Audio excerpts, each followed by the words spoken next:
یہ کتاب ہے اللہ کی۔ معتزلہ نے اسی پر بڑا انہوں نے علم بلند کیا اور انہوں نے کہا یہ قرآن یہ مخلوق ہے۔ امام احمد بن حنبل کھڑے ہوئے، فرمایا نہیں، یہ کبھی نہیں ہو سکتا، یہ قرآن مخلوق نہیں ہے، یہ غیر مخلوق ہے، یہ اللہ کی کتاب تو ہے، یہ اللہ کی مخلوق نہیں ہے، یہ غیر مخلوق۔ انہوں نے کہا نہیں اے احمد بن حنبل، یہ قرآن مخلوق۔ آپ نے فرمایا نہیں، یہ غیر مخلوق ہے، یہ اللہ کا کلام ہے، یہ مخلوق نہیں ہو سکتی۔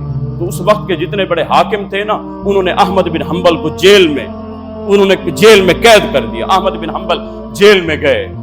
جیل میں جب گئے نا تو جلاد کو کہا کہ ان پر کوڑے برساؤ، قربان جائیے۔ ہمارے اسلاف نے، ہمارے علماء نے، ہمارے صوفیاء نے جو آج تک ہم تک قرآن پہنچا ہے، انہوں نے قرآن کس طرح پہنچایا ہے؟ انہوں نے اپنی جان پر کھیل کر اس قرآن کی حفاظت کی ہے۔ لیکن آج ہم نے صلہ کیا دیا ہے؟ آج قرآن ہمارے گھر میں پڑا ہے لیکن ہمیں پڑھنے کی فرصت نہیں ہے۔ آج بڑا وہ لٹریچر پڑھنے والا، بڑا ادب پڑھنے والا، میں یونیورسٹی میں پڑھاتا ہوں، بی ایس سی کے اسٹوڈنٹ ہیں، جب انہیں کہا جاتا ہے نا قرآن پاک کی تلاوت کرو تو وہ کہتے ہیں سر ہمیں قرآن پڑھنا نہیں آتا۔ مجھے بتائیے کل قیامت کے دن میرا رب ان والدین سے نہیں پوچھے گا جنہوں نے بچوں کو یونیورسٹی تو بھیج دیا لیکن ان کو قرآن پڑھنا نہیں آتا؟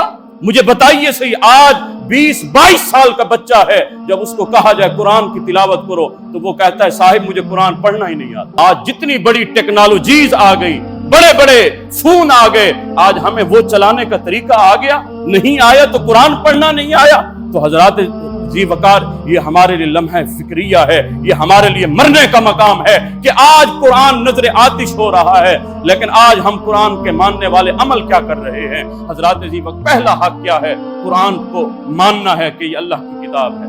اب احمد بن حنبل کو جب جیل میں ڈالا گیا نا، جب جلاد کوڑے برساتا تو احمد بن حنبل کی زبان سے نکلتا اللہم اغفر لی ابن الحیثم، اے میرے مالک ابن حیثم کی بخشش فرما دے، ابن حیثم کو معاف کر دے۔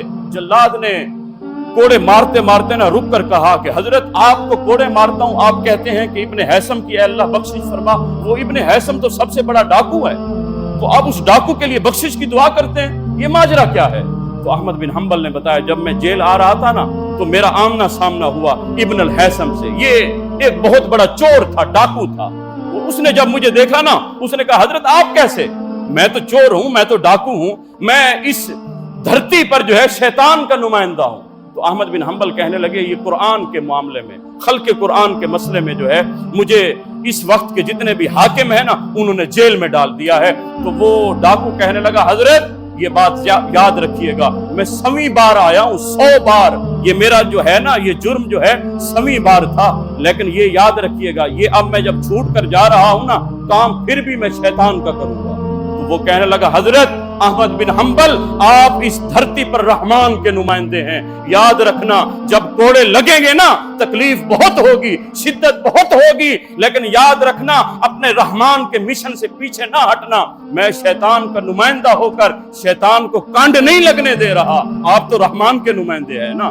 تو آپ اس لیے کہتے ہیں جب کوڑا مجھے لگتا ہے نا شدت بڑی ہوتی ہے لیکن میرے دل سے یہ زبان سے یہ دعا نکلتی ہے اللہم اغفر لی ابن الحیثم، اے میرے مالک ابن حیثم کی مغفرت فرما۔